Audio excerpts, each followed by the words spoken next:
Hello guys, and welcome back to my channel, Writing Practices.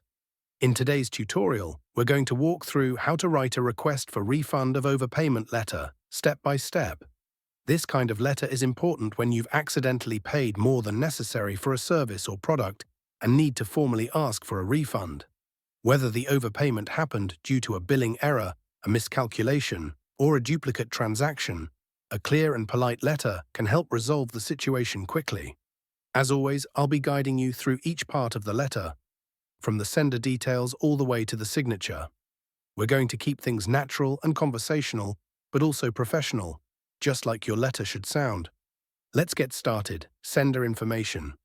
We always begin the letter with the sender's full contact details at the top.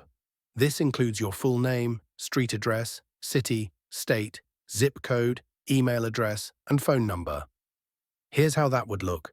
Your full name, your street address, city, state, zip code, email address, phone number. This information lets the recipient know exactly who the letter is from and how to get back to you. It's essential for identification and future communication, especially if they need to reach out for verification. Date. Next, we add the date right underneath your contact information. This should be the date you're writing the letter or submitting it. Make sure it's accurate and current. This helps with keeping a record of when the refund request was made, which can be important if there's a delay in processing or if the issue needs follow-up later. Recipient's information. Now let's move on to the recipient's details. This section includes the name of the person or department you're writing to, the company or organization name, their office address, and their city, state, and zip code. Example: recipient's name, company or organization name, office address, city, state, zip code. If you don't know the exact person's name, you can use a title like billing department or customer service. However, including a specific name, if available, can help your request get to the right person faster. Subject line. After the address block, we move to the subject line. This line tells the reader immediately what the letter is about. Keep it clear and direct. Example: subject, request for refund of overpayment. This makes it easy for the recipient to categorize and prioritize your request. In a professional setting, clarity like this can make all the difference. Salutation. Now we move to the greeting or salutation. This is a simple line that sets a polite tone for the letter. Example: dear recipient's name. If you're unsure of the name, you can write dear sir or madam. But if you do have a contact person, definitely use their name. Opening paragraph, stating the purpose of the letter. Now we get into the body of the letter, starting with the opening paragraph. Here, you should politely state the purpose of the letter. Here's how it goes in the template. I hope this message finds you well. I am writing to bring to your attention an overpayment that occurred on my recent transaction with your organization and to kindly request a refund for the excess amount. This paragraph sets the context right away. It's polite, professional, and makes it clear why you're reaching out. You're not blaming or demanding. You're simply explaining that a mistake happened and you're asking for a correction. This approach helps maintain goodwill and encourages the recipient to respond positively. Body paragraph, explaining the overpayment details. The second paragraph goes deeper into the situation. You explain when the payment happened, how much you paid, and what the correct amount should have been. From the template, on date of payment, I made a payment of amount paid for product or service description or invoice number. Upon reviewing my records, I realized that the correct amount due was actually correct amount, resulting in an overpayment of overpaid amount.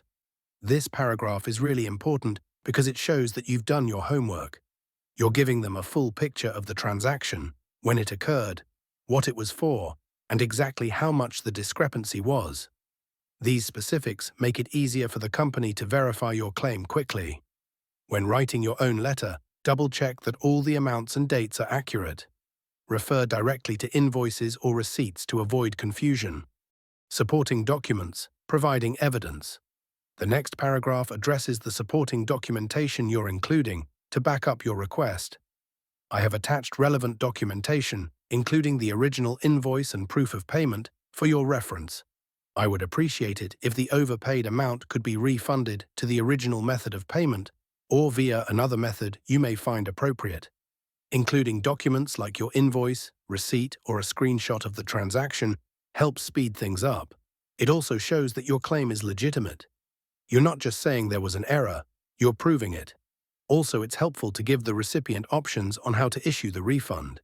You can request that it be returned to your original method of payment, like your credit card or bank account, but also show flexibility in case they have a standard refund method. Request for follow-up, offering to assist. Next up is the paragraph where you offer to assist further if needed. This keeps the communication open and cooperative.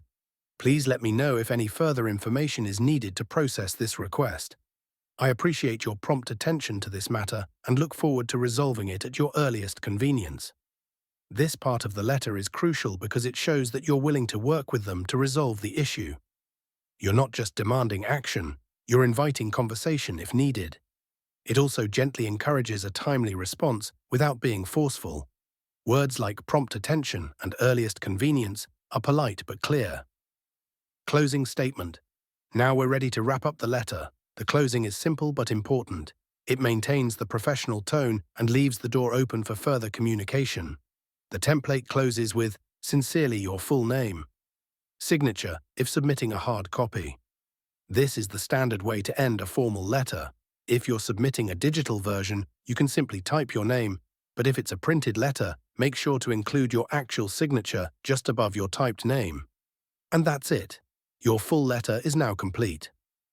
As you can see, writing a refund request letter doesn't have to be complicated. What matters is that you're clear, polite, and provide all the necessary details. Before you send it off, double-check for typos. Make sure your documents are attached and confirm that your contact info is correct.